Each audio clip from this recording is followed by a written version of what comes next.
worries. That's fine. The content is being sent Okay. to a third But party. Okay, don't I'll hit worry, okay. this is like freestyle. This is It's fine. freestyle. No problem. You were Tranquila. going to ask, tell me, what were you gonna ask? No, I was just going to change my background, but this is fine. No, this is fine. And actually, we have simple backgrounds, so it's perfectly okay. Yeah, okay. Welcome, welcome, my dear people, my homies. Today we are interviewing my friend David Roth. David Roth. That's a beautiful name, David. Thank you. Thank you. So I want you to, yeah, start sharing about yourself, where you from, what bring you here to Colombia. Yeah, let's start with that. Thank you very much. Thank you for having me here, Judith. I'm glad I could help out with the project you're working on. My name is David Ross Noe.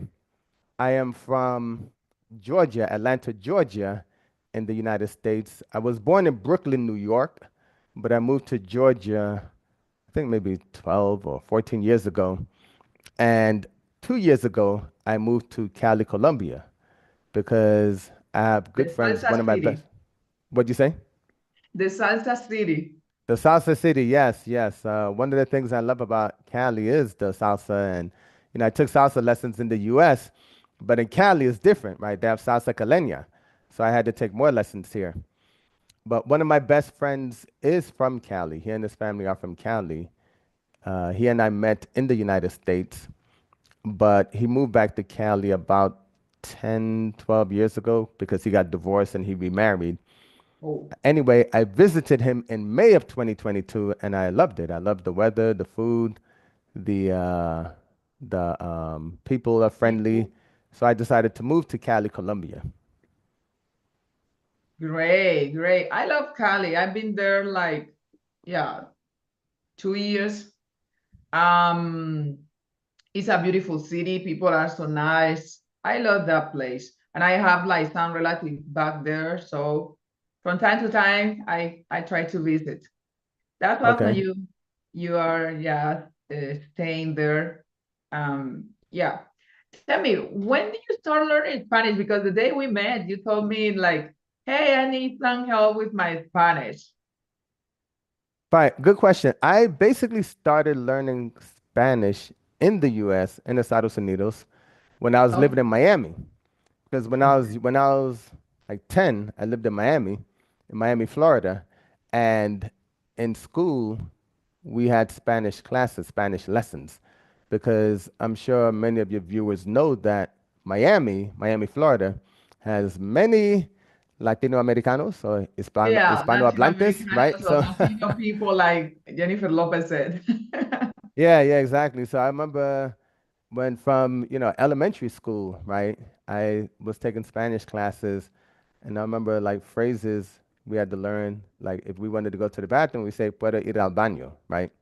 And it's so Okay. funny how I learned many phrases before I really understood exactly how the grammar worked, right? I mean, now it makes more sense to me because I've taken Spanish in university also. And of course, I'm living in Colombia now, so I've taken even more Spanish lessons. But basically, I started learning Spanish as a young kid in elementary school in Miami, Florida. But you were like taking it on seriously, like right now when you moved to Cali. Yeah, when I moved to Cali, I had to take it seriously because I'm living in Cali, right? Basically, I have to understand. I have to improve my understanding. As I say, tengo que mejorar mi comprensión.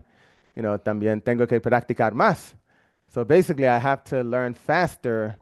And sometimes I feel like I'm not learning fast enough, but it is what it is. As you all say, poco a poco. But I have to learn Poco a faster poco. because I'm Yes, living. little by little, little by Yeah, little.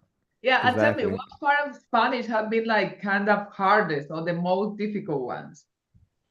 Right. So for me, the comprehension for me is the challenge because, for example, in church, usually I understand, well, for the longest, I would only understand like 40% of the sermon, then 50%. Now I'm closer to like maybe 55, 60% of the sermon I'm understanding. So Oh, definitely the that's good. understanding. And then there's also certain phrases, like words that start with R. right? It's sometimes tricky, like they're low, or even words that have double R's, like perro. Desarrollo. Yeah, exactly. Or ahorrar. I have to All right, yes, get those those are like words very hard. exactly. So there's some words, but the pronunciation for me is not the biggest challenge. The biggest challenge for me is comprehension, understanding what people say, and also for me, the past and the future. So in Oh, English, like a sentence like, if I had known this, I would have done that. So to say that in Spanish, I have to think about it like really hard. yes. Yes, and sometimes it's even a kind of difficult for Latino people to use like in a proper way those past and even future tenses because Hmm. like most of the people don't care about like proper grammar or proper um way to speak. Hmm. So, but I understand it can be hard. It can be hard for my students. Most of the time, I tell them like you say like English is very hard, English is difficult while we are learning English. And I say, oh my God, you can't even begin to imagine how hard Spanish is. Yeah, I agree. I agree. Spanish, for me, of course, I'm a native English speaker, so obviously, I guess I'm biased, but I think English is easier in certain areas because, for example, in English, we do not have masculine and feminine. For example, we would say the man, the woman, the boy, the girl. But in Spanish, you say la mujer, el hombre, la niña, el niño, right? Yes. For us, we don't have those specific articles that says if it's masculine or feminine. We just say the man, the city, the car, the purse, right? We don't have masculine and feminine. So that's one thing that makes it a little easier. But I understand that for someone who did not grow up speaking English, they might find it challenging. Yeah. And what are the techniques that you have helped used to like to overcome your main challenge with it, which is communication, comprehension, not Mhm. communication, comprehension. Yeah, to improve comprehension, I have to listen to more and more videos. That's what I find I have to do. And I have to remember to keep doing it because sometimes I take Spanish lessons with a Spanish teacher, and that's very helpful. However, Okay. there are other times when I'm not taking Spanish lessons, I want to learn on my own, and I have to remember to listen to videos in Spanish or listen to Spanish news or watch a movie or something in Spanish so that I'm hearing more Spanish because I feel that helps in the long term. Sometimes it's not clear if it helps right away, but I'm pretty sure it helps because as I listen to more and more videos, I hear more and more words and my comprehension gets better. Yeah, that's true. What kind of music, not music, TV shows you used to watch? Well, it's funny you say music because music also helps me. Music helps me more so with pronouncing words, right? Okay. For example, and many songs they sing very fast. And to sing the song, be able to, you have to listen well, right? So, for example, there's the song, I think it's La mano arriba, cintura sola, da media vuelta, danza kuduro, no me canse Oh, ahora, esa solo that's Daddy empresa, Yankee. mueve I la think that's Daddy cabeza. Yankee singing. Yeah, so that song, he's singing very fast, and I like the song, so I look at the words, and I want to be able to say the words. So for me to say the words to the music, I have to have some confidence with what I'm saying. So even though I Yeah. did not understand all the words, but I still, I had a general idea of what it was saying. So music definitely can help, and this can probably help people trying to learn English as well, right? If there's a song you like, look at the words and sing the song with the words, and you find that your brain is going to try to learn faster because you want to be able to sing the words for a song you like. But as far as movies and shows, there's some movies I've watched before and I watch them again. And what I do now is on my Netflix, it always has subtitles In and it'll be Spanish. in English. Yeah, subtitles in Spanish. But pretty soon I would change it to be in Spanish and have the subtitles in English because I think Oh, that would be better. yeah. That's I mean, for excellent. That's me, what I suggest my students to do. Like at first you can use like subtitles and then like little by little you can stop using them, your comprehension is gonna improve really, Yes, really. yes, exactly, exactly. That's very Great. true. So is your routine when you're like every day you are practicing, right? Ah, I wish no, I'm not practicing every day. I'm okay. Oh, Unofficially, I'm practicing every day because every day I speak to a Spanish speaker because I'm living in Cali, Colombia. But I need to be more consistent with listening to videos or okay. even listening to news or watching something in Spanish because there are some days when I don't, right? So like weekends is easy because Saturday I'm going to go to a church and they speak in Spanish, right? And I'm listening, I have to speak Spanish and the sermon and the program is in Spanish. Sunday, sometimes Sundays I'm busy working on my projects and I don't talk to any Spanish speakers. So I need to make sure that Sundays I listen to a lot of videos to make up for that. And then during the week, I usually have some appointment, or even if I go out to eat where I'm talking to Spanish speakers, and I will also listen to YouTube videos. So right now, I'm probably listening to videos to improve my comprehension, maybe 3 days out of the week. So I need to increase that to basically every day because that's the Yes. kind of practice that's necessary. Yeah, that's what I tell my student. Like you need to create like an schedule. And Hmm. if you are too busy, you need to like have a checklist, something like that. Hmm. Put in your calendar so you have like a reminder, and in specific times you have a Right, right. reminder like, okay, is English practice time. Hmm. Yeah, that helps them to keep consistent. Right, right. What is the difference for you, like between learning Spanish back there in USA, like versus here in Colombia? Yeah, good question. So here in Colombia, there are many phrases that you will hear that you would not learn in school. For example, in school, to ask the time, we learn to say "qué hora es," right? That's how we learn to ask the time. But Yes. one day I was in Dollar City in the line, waiting in line to pay, and the lady asked me, "Me regala la hora," right? "Me regala la hora." And I was thinking, wait, regala? Wait, she's asking for something. Wait, what is she asking for? And then she repeated, "Me regala la hora." And I'm like, oh, she wants to know what time it is. And so Yes. it dawned on me finally that she's asking for the time. Because to me, it seems like a very polite way of asking for the time. And that was the first time I heard that expression. So that's Yes. an example of an expression that I would not learn in school, right? We learn to say que hora es, right? And I noticed in Cali and probably in other parts of Colombia too, they'll say, que me regala su nombre, or me regala este, or, me regala this or that. And that's, so when Yeah, you it's a live in some polite place, way it's to different. ask for something. Yeah, exactly, exactly. So when you live someplace, you hear different phrases, and sometimes you have to put two and two together. And this is, I know we're not talking about artificial intelligence, but this is one of the ways artificial intelligence is able to learn, right? Because it will hear a sentence for the first time, and it just looks at the context and puts two and two together to realize, okay, this is what the person is asking. So, like if someone said to you in English, "We invite you to join us," you might say, wait, invitation? Wait, is this? Is it an event? Why are they inviting me, right?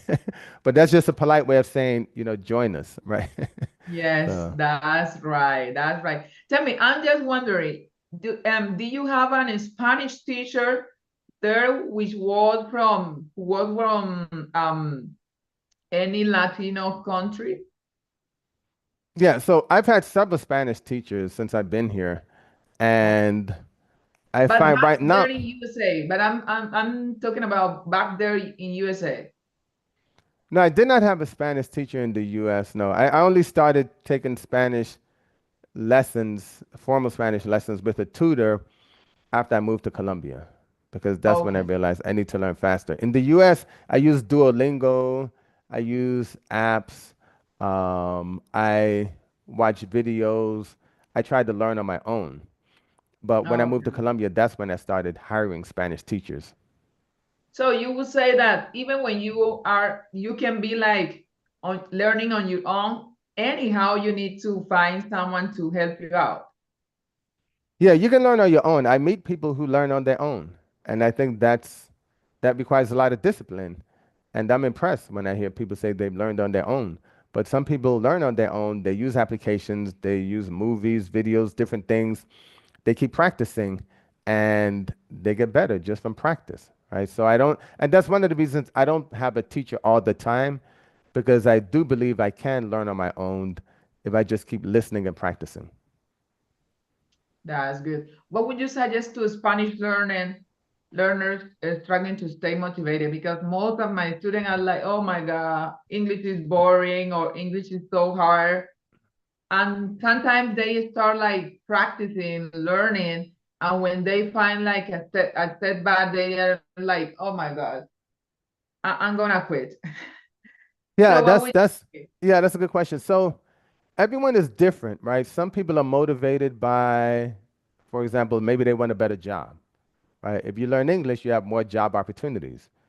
So if you don't like your job or you want a job that pays more money, learning English can help because you probably make more money because you speak more than one language, right? Other people, it might be that, let's say, maybe they want to travel, right? So if someone wants to travel to the United States or to Europe, once again, if you learn English or even Canada, right? Canada, the United States, Europe. I know the United States is hard to get the visa for, but I think Canada is easier. I know many Colombians who are living in Canada and also Europe, different parts of Europe. English is a very common, popular language, and it'll give you more opportunities for traveling. Or even if you meet someone, right? You might meet someone who's a native English speaker, and it really helps when you know a little bit of English or if you're making some effort, because a native English speaker would appreciate that. So those are some reasons that could motivate someone. But of course, the person has to be motivated. They have to Yeah, want to do it. Those are just some reasons why it can be very, very helpful. yeah. They need to be like intrinsic motivated because otherwise it can be really hard to Right, stay consistent. Yeah, get what they want in English. What right. would you advise for Colombian people learning English? Like, what should they focus for? Grammar, listening, speaking, vocabulary? Right. And so here again, it depends a little on the person. I would say generally, I guess I would say grammar.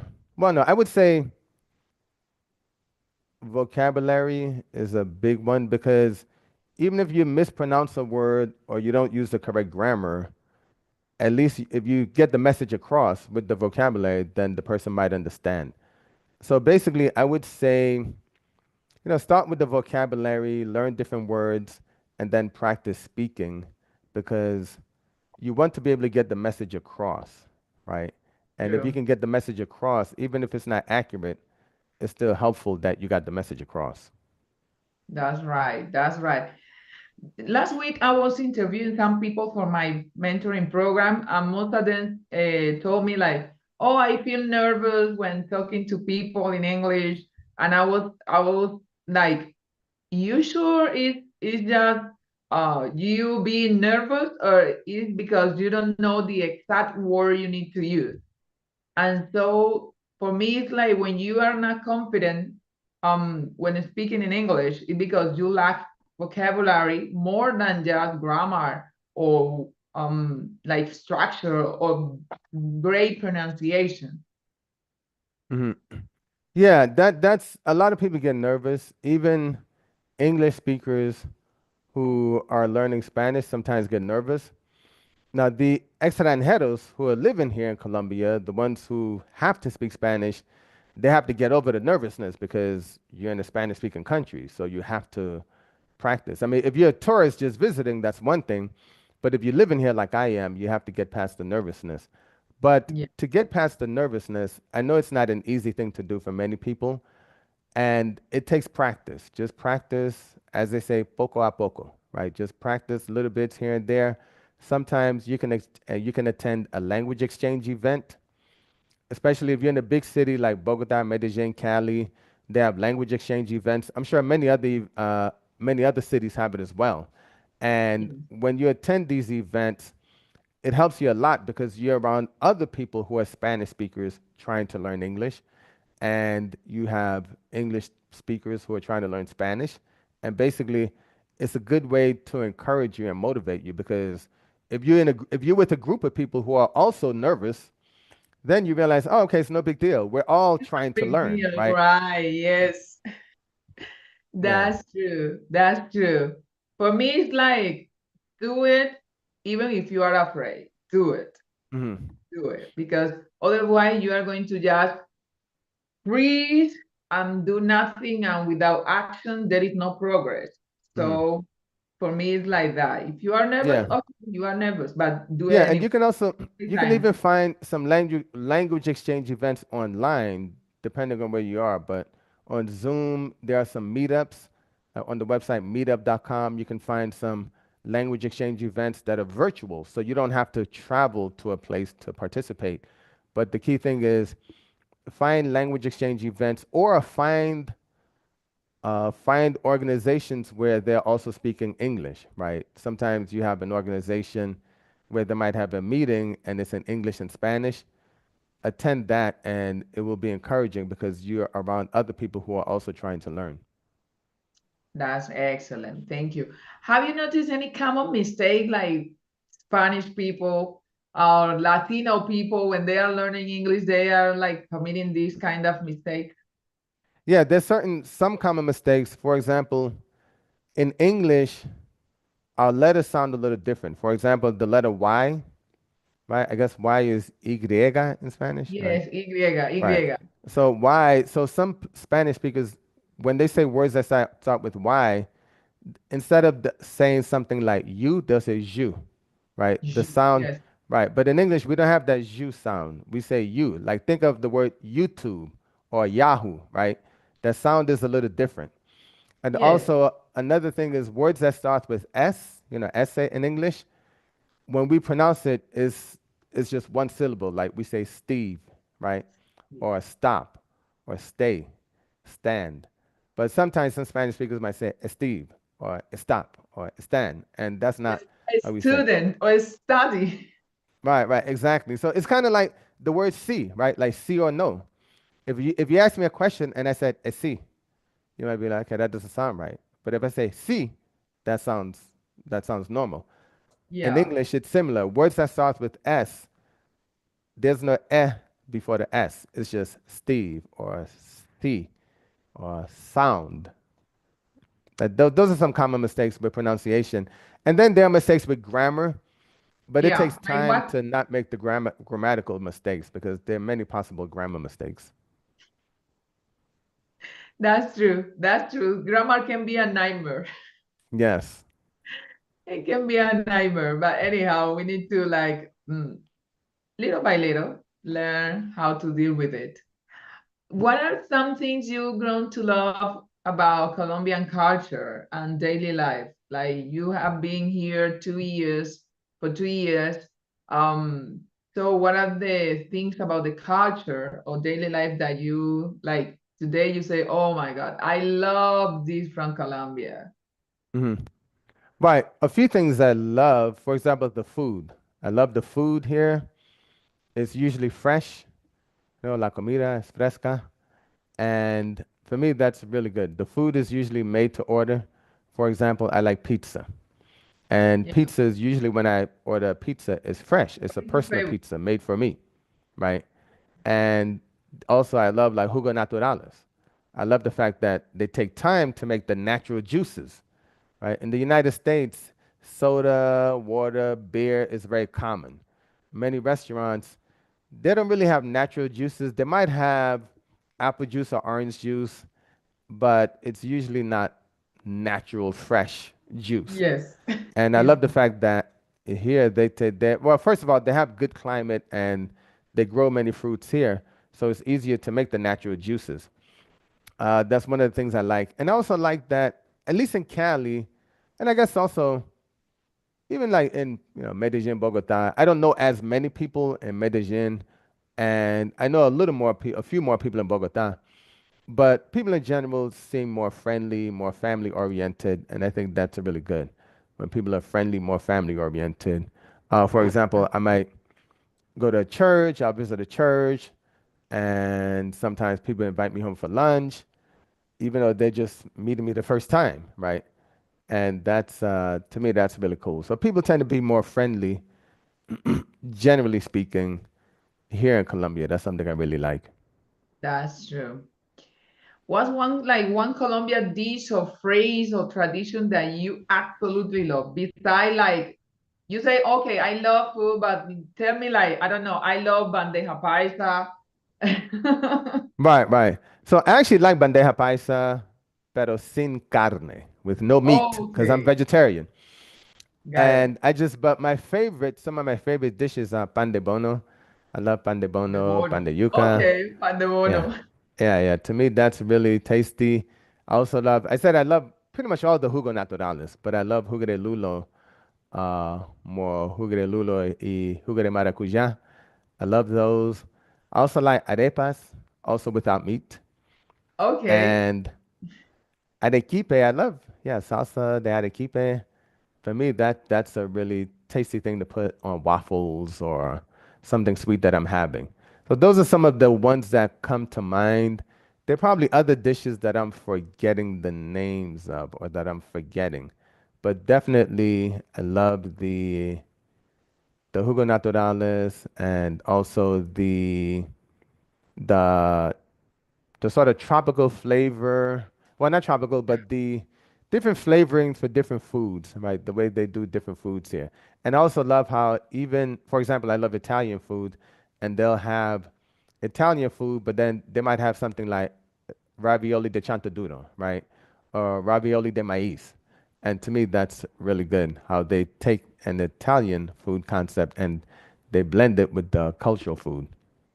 excellent. There is one question I was like kind of missing, and it's there is something about living in Colombia that has surprised you or that initially you found difficult to adapt to? Yeah, okay. Well, there's a few things. So one of them is safety, seguro or Seguridad. seguridad. Yeah, basically, there, yeah, obviously, Colombia, there's a lot of poverty, right? And sometimes when you have a lot of poverty, you have a lot of theft or you have crime, like Yeah. many countries, right? Not just Colombia. This happens in many countries. But here in Colombia, they have the saying, don't give papaya, no da papaya. Right. So the first year I was in Colombia, my That's phone the was first stolen. rule you need to learn when coming to Colombia. Right, right. Yeah. So my phone was stolen, and this was the first year I was in Colombia, and but at the same time, I guess I was a little careless, right? So le di papaya because I was Yes. on a street corner by myself at night. I think at 9 o'clock at night, maybe Oh my 8:30 God. or 9 o'clock at night, because I was in a neighborhood that's considered safe, right? Mm. And I was trying to get a taxi, so I had my phone in my hand because I was trying to either flag down the taxi or use the app to get a taxi or Uber, Yeah. and it was just so slow. Anyway, two guys on the motorcycles robbed me. They stole my phone. I'm glad they only stole my phone and they didn't ask for money or whatever. They got the phone and Yes. went They away. don't ask for money or they don't try to hurt you. Right. My God, you're lucky.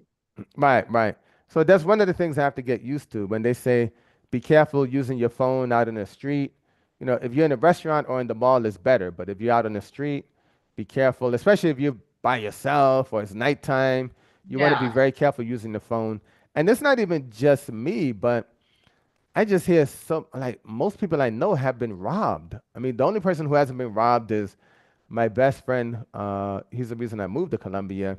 He's, very intelligent, very careful. So he's been fortunate, but everyone else, like, from his wife, cousins, everyone else has been robbed. And even people at church, some of the nicest people. I'm like, wow, how come why, that person was robbed? Yes. People don't And care if you are nice or you are from here. No, they don't care. yeah, yeah. So that's one thing I have to get used to is just being very careful how I move and how I operate. I was never really a flashy person anyway. But here I'm a little more careful. And so that's one thing, the safety, trying to keep safe. And another thing that I have to get used to is how people are very casual with time. For example, Yes. people sometimes will invite me to The something at the Colombian last minute. time, the Colombian time. Yeah, yeah, they're very casual. Like some people might invite me to something at the last minute. And I mean, being spontaneous is nice and all, but usually I have plans. I mean, I guess I'm a busy person, so usually I make plans. So I like to know things ahead of time, right? I like to know ahead of time, okay, this event's going to happen or that's going to happen. But usually when you make plans, you still have to confirm the day before to make sure that Yeah, everyone is still okay with the plans. So they need some flexibility, which I understand. It's the culture, right? People really need flexibility. And even though you make plans, you have to confirm the day before. that's true. That's true. Like the other day we missed this interview because of that, because I didn't like call you or text to you. Yeah, we need to be like more careful when organizing things, making plans. So when we Yeah. are inviting someone or we are doing something with someone, we should like let that person know, like, okay, are you still on it or you're not? Something like that. Yeah, And that's with many Americans, right? Many Americans, we're used to, okay, we have a 9 to 5 job. Sometimes we have a side hustle, a side hustle being another project we're working on in addition to our jobs. And sometimes, not all Americans are like this, but many Americans, they tend to be very busy. They're trying to do different things. And yes, if they're responsible, especially if they're responsible enough to move to Colombia and be living in Colombia, chances are they probably like some amount of organization. And many of them, many of us realize that this is a different culture. So people are different. But true. I'm just saying that to say that when you're dealing with estadounidenses, it's good to definitely confirm or, try to understand that they might take plans seriously and they might not be used to how casual or laid back the people here are. I mean, when you're doing business, it's important to understand that, right? Because in business, you think about the customer. Yes, that's true. That's what I learned like when I was at the university. My one of my professor told me like, yeah, when you are dealing with American people, you need to be on time, even in time, not just on time. Right. Yeah, and so that's good to know for all people here in Colombia, especially here in Medellin, where there are so many American people like dealing with, or not dealing, like having business with Colombian people. Hmm. Oh, what is something you miss most about New York or about Georgia? About Georgia, yeah, New York. I mean, yeah, there are things I miss about New York, but since Georgia is where I lived before coming here, right, one Okay. of the things I definitely miss is the security, right? Because it's the U.S. generally speaking is more developed and in many ways more secure. So I can be on my phone, right, out in public, and it's not a big deal. We have problems, definitely problems with guns and other things, Yes. but definitely You, the security and also there, in some ways, it's easier to do business. For example, if I have a website, I want to accept payments online, it's easier to set that up when you're in the US, right? Because I can accept PayPal payments online or use other products. So that's one thing I miss because as a person who has a business, that's one thing I miss. And also, another thing I miss is I'm vegetarian and there are many vegetarian restaurants, more vegetarian options, right? There are many yeah. I don't know restaurants that, what's happening here in Colombia because we are producers, Mhm. and so Yeah, I I think don't, that yeah. Yeah, I think that that's slowly changing, right? Where more and more, I think there'll be more and more vegetarian restaurants or vegetarian food options in Colombia. That's changing over time because it took a while for the US to have as many vegetarian food options as it has now. But it is what it is. Right now, there are more vegetarian food options in Colombia, I mean, in the United States and in Georgia also. And one of my goals is to God willing, I'd love to open a restaurant in Cali or somewhere in Colombia, a vegetarian restaurant. Excellent. And of course, I have to do this after I make money doing other things because the restaurant business is very tough. And I Yes. could not make that my full-time job right now because it's very tough to have that. But that's something I want to do in the future, have a vegetarian restaurant. There are more food options in the US. And also in the US, there are more places where I can swim. I have not gone swimming in a long time until, I mean, when I was in San Andres or Cartagena, I went swimming a little bit, but in the US, there are more gyms and places where I can go swimming. And that's something I really enjoyed. In Georgia, anyway. That's something I also really enjoyed. Also, I have family in Georgia, and I like visiting them and spending time with them. Excellent. How do you see the relationship between like Latinos moving to USA, um, Americans coming to Colombia or to Latin America? Yeah, it Because reminds me of the saying, the it's grass is like, greener. oh, the American dream, and they move into to the United States. But for example, like last year, I think that maybe from I don't know, since like 2022, like many American people are coming to Colombia, especially to Medellin. Oh, since 2022. Okay, so I think I'm not that's too late, I guess. like the wave. Okay, understood. Yeah, well, basically, it's interesting because I totally understand why many Colombians want to go to the US or work in the United States because there are more job opportunities and more opportunities to make money doing different things. And not just the United States, even Canada, Europe, or what have you. And it's a great experience to have, right? If you can work in the US, Canada, or Europe, or maybe even some other countries, it's a great experience to have. And what you want to do is while you gain that experience, just if you can use that experience in the future to either set up your own business or work for a multinational company that's based in the United States or Europe while living in Colombia or anywhere, right? Because many Americans, such as myself, we've worked in the US for many years. We have the experience, the education, and some of us are able to work remotely. For example, if you're a programmer, a project manager, a designer, graphic designer, and you have a job with a company that lets you work remotely, you can work from anywhere. So many Americans have the work experience and education, and they're able to use that work experience and education to work with a company that lets them work remotely. And that's why you see many of them coming to Colombia. Also, many of them have retired. Either they retired early or they just retired and they have their pension. And because the cost of living in Colombia is much lower than the United States, they can live in Colombia. But if you're living in Colombia and you want to get ahead, working in the US or going to school in the US is a great experience. And just keep in mind in the future, you can do things with that experience. Excellent. That's excellent.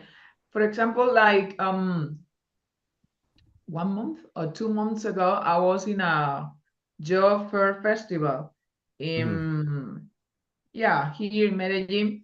And there were so many companies from USA, and they were like trying to get Colombian employees. Um, for me was a very nice experience. I wasn't looking for a job, but I was like trying to get like the blueprint and bring it to my audience on TikTok, especially on TikTok, so they can see that English is really useful because Mm. all the companies were looking for people who speak in English. Right, exactly, exactly. Yeah, by the way, I sent you a message in the chat Oh, you sent and me a message. Let me let in the me chat, check yeah. it out And because see, that's a really important point. You want I'm people to, really focused. Oh, right. I forgot to check the message. Hey, Okay, no worries. okay. No worries. So last question. Last question. Like, could you share like a message for Colombians who are learning English, maybe feeling nervous or unsure if they'll ever be fluent? Right. Good question. I think it's important to practice and to help you overcome the nervousness, attend events where there are other people who are trying to improve their English. And that could be a class, that could be a social event, that could be a language exchange event. Just practice, practice, practice. Because the more you practice, the more comfortable you get. I tell people, tengo que mejorar mi español, tengo que practicar más. Y, para mí, a veces yo soy nervioso, pero ahora tengo que hablar español porque vivo en Cali, Colombia, right? Pero también en Estados That's Unidos a veces excellent. practico con otras personas. So basically, the key thing is be around other people who are also trying to learn, and that will help you learn faster. And you get ideas, you exchange ideas, it will make it a little easier for you. Thank you so much for your time, Sure, David. sure. You're very, very welcome. Okay. I hope your day goes super well, and we'll talk again soon. Yeah, thank All you. right. Thank you so All right. Take much. care. All right. Bye-bye. Ciao. Ciao. Ciao.